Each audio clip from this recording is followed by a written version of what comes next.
We set some records before I tell you about that. Turnstile, 9,904 for a gate of 1.217 million Aussie dollars. Some incredible fights out there. Bonuses, fight of the night, Whittaker versus Hester. So Robert, congratulations. And two performance bonuses as well. One to the gentleman on my media right, Mr. Luke Rockhold. And to Louis Smolka, who took that fight in 14 days notice against Chivas. We set a record here in Sydney, in this beautiful city. Most ever finishes in the modern era with 11. We had 11 fights, we had 11 finishes. Most ever in our history. This is the third time every single fight on the card also finished, also ended up with finishes. The two previous ones were UFC 40, where there were only 8 fights on that card, and then the Top 5 finale, where there were 9 fights on that card. So 11 fights, all were finishes. I thought the judges did a great job tonight. So listen, with that, open it up to the floor. Who's got some questions?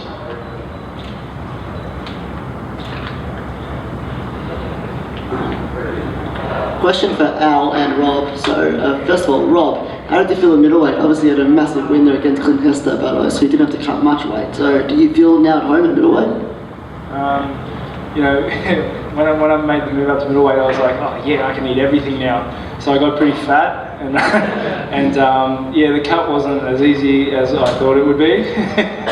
But yeah, you know, that was the whole idea, to make it a little bit easier, a little bit better on my body, you know, more water, more circulation through the brain and all the organs and whatnot. And I felt comfortable. I felt comfortable in my own body for the first time, walking into the octagon, and I think it showed. And for Al, so a lot of people seem to be doubting you before the fight, saying Ross Pearson was too much of a step up for you. Was this one way in silencing the doubters with a beautiful second round knockout? Oh, for sure. This is what I needed to do. I thought I was going to leave the pre-fight press conference with, you know, not saying a word. Now I got, you know, the first question. So, you know, it's what I needed to do, and it's what I did. That's it. Thank you.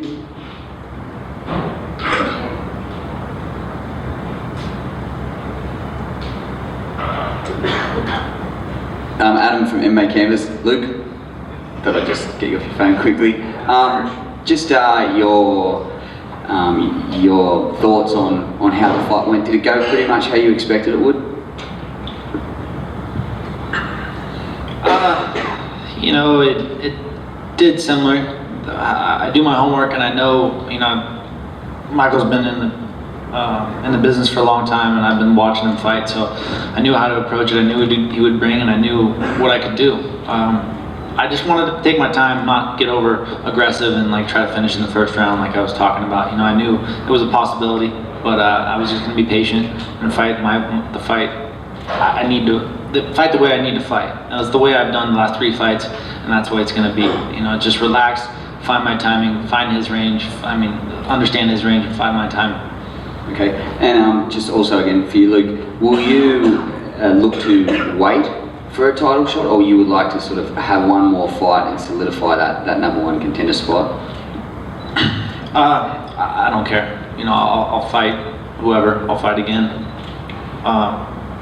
We'll see what happens. The title fight's a long ways away, and you know, things need to happen. So whether Zachrich, Machida's got a fight coming up too. I think we've separated ourselves as the #1 contenders, and I'd be glad to prove myself again against one of them. Okay, cool. Question for Michael, if you can see me. Yes, man. Around here, buddy. I'm sort of behind the lectern thing. There you go. I just want to get your thoughts on what's next for you. Obviously, there's a lot of build-up for this fight. There was a lot on the line. Is it too early to look forward about what your goals are in the next sort of year or so? No, not at all. You know, the better man won tonight, and congratulations to him. All the best. I still love what I do. Still love this. You know, I'm a fighter. I was born a fighter. I'll always be a fighter. And while there's a pulse and a beat in my heart, I'll still fight. I love doing this. Yeah, cool. Why would you insult me like that? Of course I'm still going to fight, and my next fight's probably going to be you.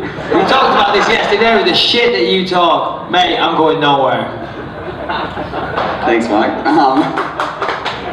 And one more question just for you, Jake. Just your thoughts on your performance. Obviously, you're very young and you're living up to expectations so far. Is that your plan moving forward, just to keep getting better and fighting better guys? Yeah, of course. That's I've said it before. My goal is just to fight better guys, step up each fight. That's the only way to sort of work your way up the rankings. The performance tonight, I was happy with it. You know, a lot of people were, kept commenting on the ground game of Vagner. So to go in there and finish the fight the way I did, I think I made a statement with that, showing that I'm not scared to go where other guys are strong. So I'm extremely happy with the performance tonight, and it's only going to get better from here.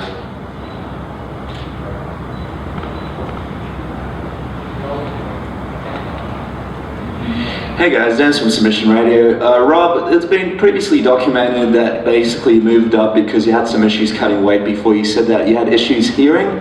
I'm just wondering, you mentioned this weight cut wasn't as easy as you thought. Were there any issues with this? Any similar issues that you had cutting down before? No, when I said it wasn't easy as I thought I'd just rock up to the weigh-in with a cake in my hand. But no, the cut was fine this time. I was just doing extreme amounts before, and just kind of stupid. But this cut, according to plan, it was a good cut. It wasn't too much, it wasn't too little, and I had plenty of punch, and I was happy with it. And it's safe to say you'll be staying in this weight class for the foreseeable future? 100%. I always knew I would move up to middleweight. It was just a matter of when, and I made the choice, and I think I've solidified my spot. And just take us through what was going through your head. You and Clint obviously had one of the biggest classics that has been down here in Australia. What was going through your head when the crowd was going wild and you guys are putting on, the fight of the night pretty much? I didn't really hear the crowd too much, you know what I mean? When you're in there, you kind of just zone out and you just focus on the dude swinging punches at you. So when we were in there, we were having fun with it. We were laughing. We were having, it was good times. Every fighter knows it's fun when you get like good trades like that. And it was fun. And just one more question for Michael. Michael, there was a bit of a headbutt in the fight. It wasn't very clear. If you could just clear up for us, did that affect you in any way further on after that fight? Would you attribute that to any damage or how you were feeling throughout the rest of the fight? I've got to be careful how I word this because he beat me fair and square, but that headbutt, when he came in with that, I can't really remember anything after the headbutt, to be honest. So, but that's the way it goes. We're in there and we're punching and we're kicking and heads get clashed. I doubt it was intentional. So, but it certainly did affect things. As I say, I can't remember after that. So. Absolutely, and just one more question for Michael. How does it feel? It feels like the Australian public has really embraced you. Obviously, you fought here a number of times, gotten some boos before previously as documented, but it really seems like the country's behind you now. You're one of our, you're one of our own pretty much. How does that feel coming out to those cheers? It's fantastic, it really is, and I want to thank all the Australian crowd and everybody out there and everybody watching on TV for the support, on Twitter, online, everything. I've really had a lot of support for this fight, so thank you all dearly. Obviously my wife is Australian and Australia's part of the Commonwealth, even though, there's a love-hate relationship between the Aussies and the Poms, but no, really, truly, thank you very much for the support.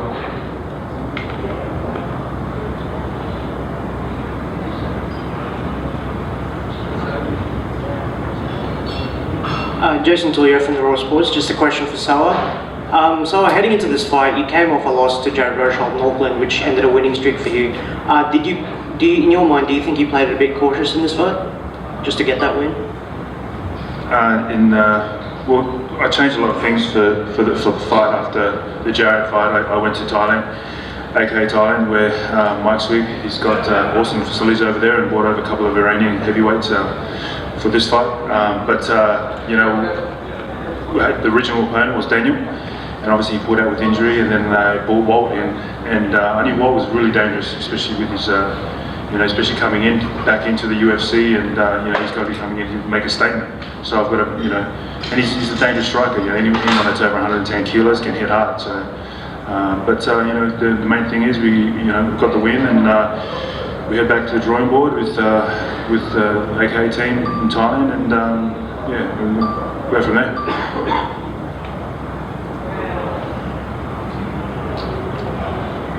Jake, You're obviously the exciting new face of the brand here in Australia. I guess expectations are going to rise as you keep winning. How do you kind of handle that, as people are obviously going to be watching you pretty closely from here on in? Yeah, well, the way I look at it, no matter how much expectations people place on me, it's never going to exceed the expectations over myself. So that's why I never feel any pressure going into any fights, because I know no matter how I perform, it's always going to be 100%. So win or lose, I'm going to be happy with the performance afterwards. And as you see someone at the opposite age of the age spectrum there, with someone like Anthony Perosh still going at 42, can you conceive of still being in this after another 20 years? Oh, absolutely, that's the goal. Have longevity in the sport, and I can only dream to be doing this when I'm like 42, the age of Anthony. So that's the goal. I'm just gonna work, take care of all injuries if I ever have any, just make my career as long as I can. Thank you. Luke, I'm just wondering, you and Michael seemed to have a bit of a chat at the end of the first round. I was just wondering what was said and if it had anything to do with the $100,000. No, there was no bet.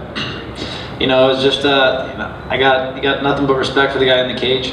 He's a true fighter. He's always fought clean, and he's had some unfortunate fights in the past, and a lot of unfair fights. But the guy fights tooth and nail to the end, every fight, and he fights clean. I got nothing but respect for that, and he came to fight. And, I don't think we'll ever be best friends outside, but I respect him inside the octagon. Luke, Yeah. congratulations. Well done. Thank you.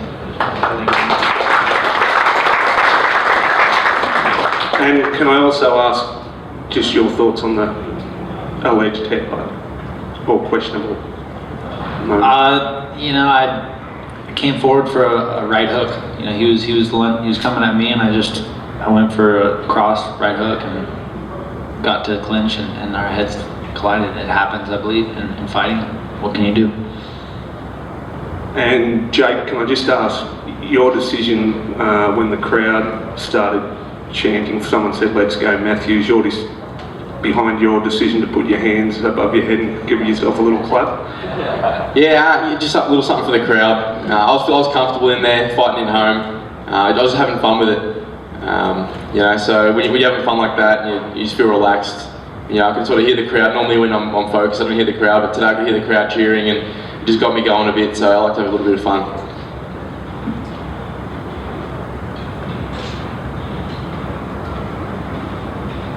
The fight pass number's going to come out. I want to see how we did on this one. We'll probably see them early next week. Nice. Question for... Sorry. We built it up. Question for Tom and Jake. Firstly, Jake, so now you fought in Sydney.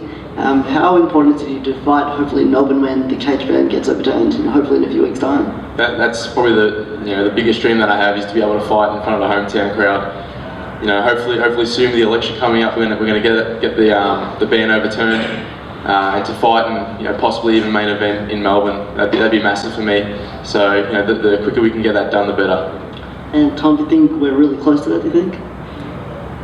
Well, unfortunately, I don't have a vote, but I know that Jake does. And it's not just in Victoria where we want to have the ban of the octagon lifted. We want to have it lifted in WA as well. And SOA came out not a year and a half ago and supported our efforts to really make sure that people understand properly why we will never let these incredible athletes compete in a boxing ring.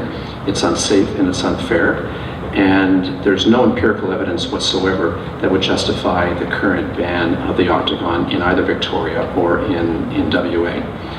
The election is on November the 29th. As I said earlier, I don't have a vote, but I know what will happen if the election ends up in one direction, and Jake may get his wish. Brett Zimmer for Fight News Australia. I've just got a couple of questions for Luke. You just said that you built it up, and I'm wondering, because you'd also said previously that you struggled with being overly emotional in the previous fight. I'm just wondering how difficult it was to stay emotionally stable and how you achieved that. I've made that mistake, and I promised myself it would never happen again. As you can see, I came in there just like I have my last two fights. It's relaxed as ever, and it's just something you got to visualize and focus, and that's a huge part of fighting. And I found it, and it's going to be like that for good, no matter how much I talk crap before a fight. I'm going to go do my thing. And with the big build-up of this fight, do you think this was potentially your most satisfying victory against a guy with a great reputation in the UFC?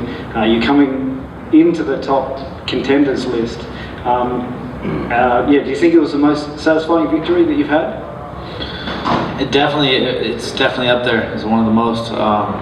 It's a big proving ground for me against an elite guy like Michael, and to go out there and perform the way I did, it says a lot. I believe I'm the best in the world, and I'm gonna go out there and keep doing it. Whether I have to do it again or not, it's hard to compare. Beating Zachrich for the title meant so much to me at the time. I was in debt, like 20,000. I was 19 months on the shelf, and I came through with that one, and that was like the moment I made it in MMA, and it was a pretty big moment for me. But this is definitely up there. Also, I was cage side for the head kick. How good did it feel when that came off, and you probably knew that the fight was going to be stopped? It's hard to explain if it's good or not. You just, in the moment, instincts, you just want to take over. I caught him real clean. That was full shin at the thickest part, right on top of the head. So, it's definitely an exciting moment. And I'd go for the kill like always. So, take whatever I can get. His neck was there, so, I guess I got a submission this time. Thank you. Okay. Tom, Adam, and May Canvas, 2 quick questions just about the future of UFC here.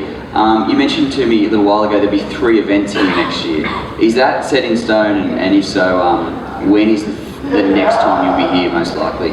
Yeah, I probably said 2 or 3 events, so you can call me a liar if we don't have 3, but I'm liking our chances that we're going to have 2 here next year.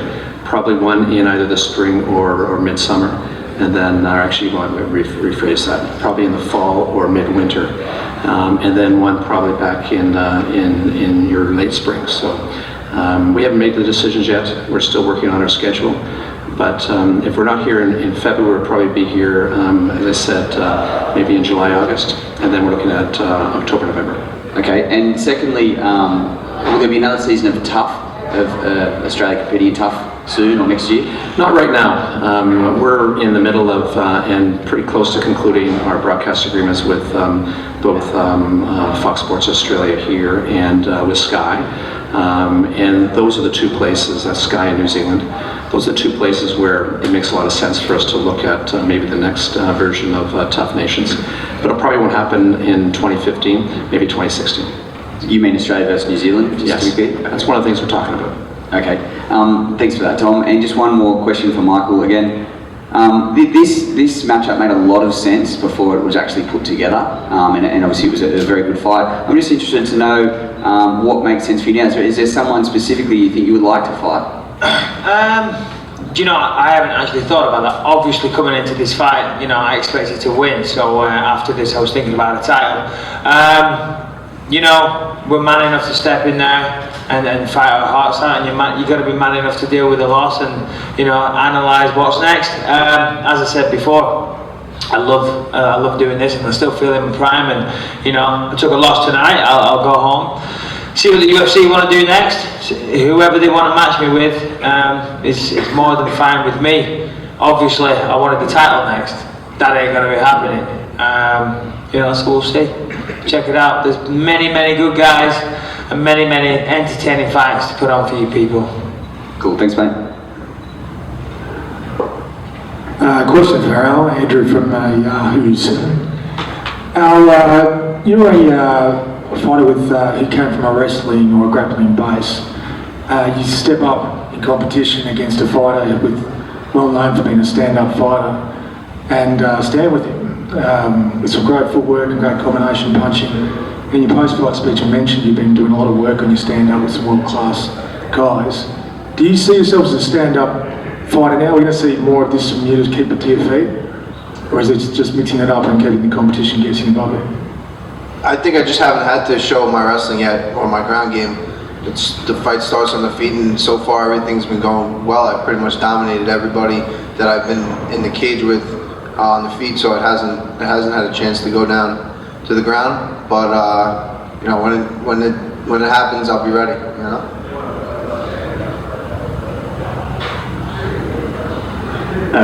Richie Brown from Independent UK. Question for Luke. As noted before, Michael's got a very strong following here with the Australian crowd, and I was just wondering, on the other side of that, coming into, we've known that Michael is very popular here. Did it add anything to your mental preparation for the fight, knowing that you probably wouldn't be going in as a crowd favourite? No. You got to block out the crowd as a fighter. You got to solely focus on what's in front of you. I got tunnel vision, and when it's fight time, you just got to go in there and feel comfortable and do your thing. You know, it is what it is. You know. Question here for Al. Al, when we spoke to you last, you mentioned how happy you were that there was a little bit of a short build up to this fight, because usually your training camps go a bit too long, and mentally it feels like it's a little bit too much. How did this one feel? Was this one of the better ones you've gone through? I don't think it's mentally too much. It's just I'm in shape. I get in shape real quick, and you know, once I'm in shape, I feel like I'm ready to go. I think this is the perfect time. It was like 5 weeks, so that was you know, perfect time for me to just get in shape and get out here and get it done. I think 8 weeks is by the time I get to 5, it's like when are we doing this? We got, you know, so it's good, and you know, my coaches agree with me. Ray Longo, Matt Sarah agree that that's the best. So maybe I'm gonna have to lay back the first couple of weeks of the, you know, when I get a fight. But you know, this was perfect. It worked out great for me. And a question for Soa. Soa, who is somebody that you want to face next? What's the name in your mind that you want to face next? And also, on top of that question, when's your album coming out? Because some of the singing that you displayed today was very impressive. I'm sure we'll buy a few songs if you release them. Well, I think Bert would be a bit jealous about that one, but Bert sings better than me. But I think it's just one of those things, you know, you got to win, and obviously being in the hometown, you get excited. I did the same thing in Cincinnati, and then you just sing to the crowd. I think it's all entertainment, and you know, that's how you get the people that come there to support you, and you know, the more things you do, I guess, and the more people that love you. But you know, I'm grateful for this, and I mean, hopefully the next, you know, we'll go back to the drawing board with Paradigm and see what they've got lined up with me, for me next. And but next week I'm straight into I'll head straight back to AK Thailand and back into camp, because I just want to kind of build on this, and I don't want to take any rest. And can you just explain to us what it's like being at AK Thailand? Obviously you work closely with Mike and some of the guys down here. Is it something that you attribute, you know, the improvement in your career to? Oh, absolutely. Well, for this camp, we brought in just 2 Iranian guys. One of them's a 2-time gold medalist, heavyweight. And it was perfect for me. And another guy's a pro boxer and a top level. Not only that, they've got the high level Muay Thai as well over there. And all you do there is just wake up and train, come home, sleep, wake up and train, come home, sleep. That's basically what you do, which is perfect for me. But yeah, it's you know, it's you know, I'm grateful for Blair and Mike to have me over there, and I'll be heading straight over there, and I'll listen out to my management team to tell me what's up next. But I'd love to, you know, I want to get into the top 10, and I want to make it, you know, I want to kind of, you know, put a stamp in that top 10 and keep pushing. Great. And just a final question for Luke. Hey Luke, how you going? You mentioned... my Instagram like everyone else. That's right, multitask, that's fine. I was going to say, you mentioned Zachrich in your post-fight speech, how you can beat him again. Obviously both of you guys are different fighters to when you fought last.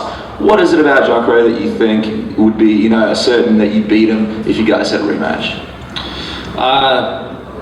I think I've grown more. I believe I'm more dynamic than him. I beat him the first time, and you know, I was young. I was very nervous going into that fight. I wasn't very technical, and I'm a different man now. I don't know why he's above me in the rankings. That definitely upsets me. People pegging him as the #1 contender. So I want to knock off the top guys. Him and Machida are the top. So either one, it will suit me fine. Question for Tom. Tom, those renegotiations with Fox that you mentioned, would you expect... Say again? The renegotiations with Fox that you mentioned on the Australian broadcast deal, would you expect to see an improvement in service of Fight Pass in terms of availability of cards for Australian fans with that renegotiation? You know what? The first thing I would say is Fox Sports have been great partners with us for at least the last 4 years. They're a commercial partner and they're a pay-per-view partner as well. You know, Fight Pass is an important part of our initiatives globally. We're going to continue to support Fight Pass, and the folks at Fox Sports understand that it's important that we provide as many opportunities for Aussie fans to connect with our sport, and Fight Pass is one of those.